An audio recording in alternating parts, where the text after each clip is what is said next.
నేను మక్కీ కడుతున్నానంట. మక్కీ టు మక్కీ నేను చంద్రబాబు గారి స్క్రిప్ట్ తీసుకొని నేను మాట్లాడుతున్నానట. ఎవరన్నా మక్కీ టు మక్కీ స్క్రిప్ట్ చదివేది మీటింగ్లలో? ఎవరు చదువుతున్నారు? జగన్మోహన్ రెడ్డి గారు స్క్రిప్ట్ పెట్టుకొని మక్కీ టు మక్కీ వర్డ్ టు వర్డ్ చూసుకుంటూ చదివేది జగన్మోహన్ రెడ్డి గారా నేనా? ఎవరు చదువుతున్నారు మక్కీ టు మక్కీ? ఏం చెప్తున్నారు? నేను మోకరిల్లానా చంద్రబాబుకి? నాకేం అవసరం? నేను రాజశేఖర రెడ్డి రక్తం, రాజశేఖర రెడ్డి బిడ్డను.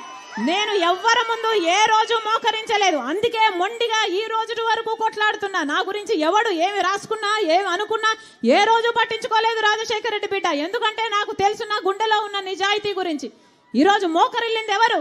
బీజేపీ ముందు, మోడీ ముందు జగన్మోహన్ రెడ్డి కాదా మోకరిల్లింది? ఎంతగా మోకరిల్లారన్నా?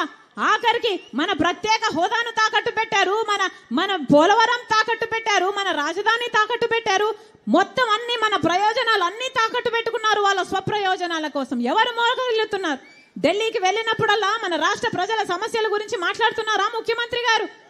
అవినాష్ రెడ్డిని కాపాడడం గురించి మాట్లాడుతున్నారు. అవినాష్ రెడ్డి ఎక్కడ అరెస్ట్ అవుతాడో బెయిల్కు తెచ్చుకోవడానికి, లేకపోతే వాళ్ళు మద్దతు తెచ్చుకోవడానికి వెళ్తున్నారు తప్పితే ప్రజల గురించి ఎప్పుడు మాట్లాడుతున్నారు వీళ్ళు కాదా? అసలు మోడీకి దత్తపుత్రుడు అని చెప్పడం లేదా? బీజేపీ నాయకులే చెప్తున్నారే జగన్మోహన్ రెడ్డి గారు మోడీకి దత్తపుత్రుడు అని. మరి జగన్మోహన్ రెడ్డి గారు బీజేపీకి వారసుడా, మోడీకి వారసుడా, లేకపోతే రాజశేఖర రెడ్డి గారి వారసుడా? ముమ్మాటికి మోడీకి వారసుడు.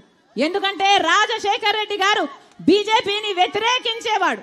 బీజేపీని వ్యతిరేకించిన నాయకుడు రాజశేఖర రెడ్డి గారు. అలాంటి బీజేపీకి జగన్మోహన్ రెడ్డి గారు మోకరిల్లుతున్నాడు అంటే ఈయన రాజశేఖర రెడ్డి గారి వారసుడు కాదు, ఈయన మోడీ వారసుడు. నిజానికి ఈయన మోడీ వారసుడు. ఆఖరికి మణిపూర్ గడ్డలో క్రైస్తవులను ఊచకోత చేసింది బీజేపీ పార్టీ, ఆర్ఎస్ఎస్ కలిపి. కనీసం అప్పుడైనా నోరిప్పాడా జగన్మోహన్ రెడ్డి గారు?